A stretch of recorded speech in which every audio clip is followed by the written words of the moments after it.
What's up, fam? Mainman Mademan here. Y'all know how I get down. We talking boxing, man. Salute to everybody in Mainman Mademan's boxing forum over on Facebook. So, yo, man, y'all catch that fight last night between Brian Castano and Patrick Texeira. We got the new WBO world champion at 154 pounds, Brian Castano, who went in there and fought a hell of a fight and defeated Patrick Texeira. He pretty much dominated every single round. Patrick Texeira tried to become a moving target, working behind that jab. We know he's tall. We know he has the length. He had the reach advantage. And he tried to use that, you know. He tried to keep constantly moving, keeping Brian Castano off him. But the biggest problem with Patrick Texeira is that he don't got a lot of pop in them punches. You know what I'm saying? He don't got a lot of fuck you in those punches. And he needs some. He need to go and get him a bowl of greens and some cornbread, man. Sit down and get cornbread fed and get some power. You know what I mean? But he constantly kept moving, trying to work his jab. The problem that he kept running into is that he kept backing himself into the ropes. And Brian Castano was trying to force him to fight an inside fight, the same way that Carlos Adames did. But when Patrick Texeira attempted to fight that way, smothered a lot of his work, overshooting shots, wasn't really hurting Brian Castano.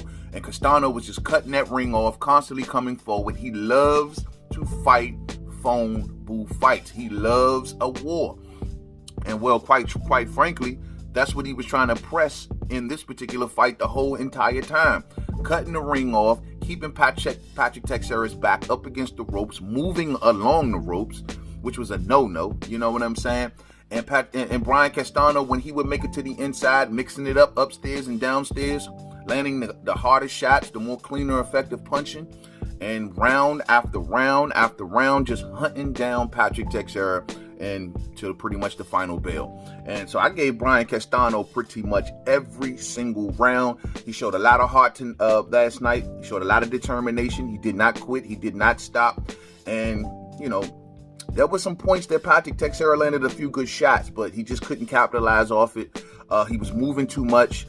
And every time he attempted to sit down on punches, he just could not fight the inside game nearly as good as Brian Castano, man. So Brian Castano, sorry about that, walks away with the world championship, and we already know what this is going to mean. And most importantly, that, you know, Al Heyman and the PBC have stolen that WBO title away from top-ranking ESPN. And now they're going to run that on back over to their side and hopefully do an undisputed fight with Jermell Charlo. We know Jermell Charlo got 3 of the belts at 154 pounds. Only one that he is missing is the one that Brian Castano just recently won. So that's good news for Charlo. I'm sure that nothing is going to make sense for him right now other than Brian Castano. I'm sure he's ringing up PBC and Al and them and like, yo, man, y'all already know what I want. Let's make that happen. You did? And if Jermell Charlo can become an undisputed champion at 154 pounds, and maybe, just maybe, if Errol Spence Jr. do what he got to do at 147, go after that third belt in Ugas, pivot around to Terrence Crawford and try to become undisputed, who knows? We might be talking about Derrick James having 2 undisputed champions if they can get the job done. You know what I'm saying? So, and I would think that would be like the first in history, you know, but I could be wrong. But it is what it is, man. Patrick Texeira, man, a lot of people saw him as the vulnerable guy at 154 pounds. That's why I didn't feel no sweat when there was some talk about maybe Terrence Crawford going up to face him. I feel Crawford could have capitalized and got that belt, truth be told. But it is what it is. Brian Castano gets the job done, taking the belt back over to PBC. Hopefully we seeing Jermell Charlo and him in a fight. Brian Castano is a good fighter, man. Gritty, determined. We know he also has a victory over Errol Spence Jr. in the amateurs. He also has a victory over Sergey Deryevchenko in the amateurs. So he's a good fighter, man, and he got a good pedigree. He's not one guy to overlook. I mean, Erislandy Lara, though he's a fading version of himself, he still fought Lara to a draw. You know what I mean? It was a tough fight, close, tough phone booth fight.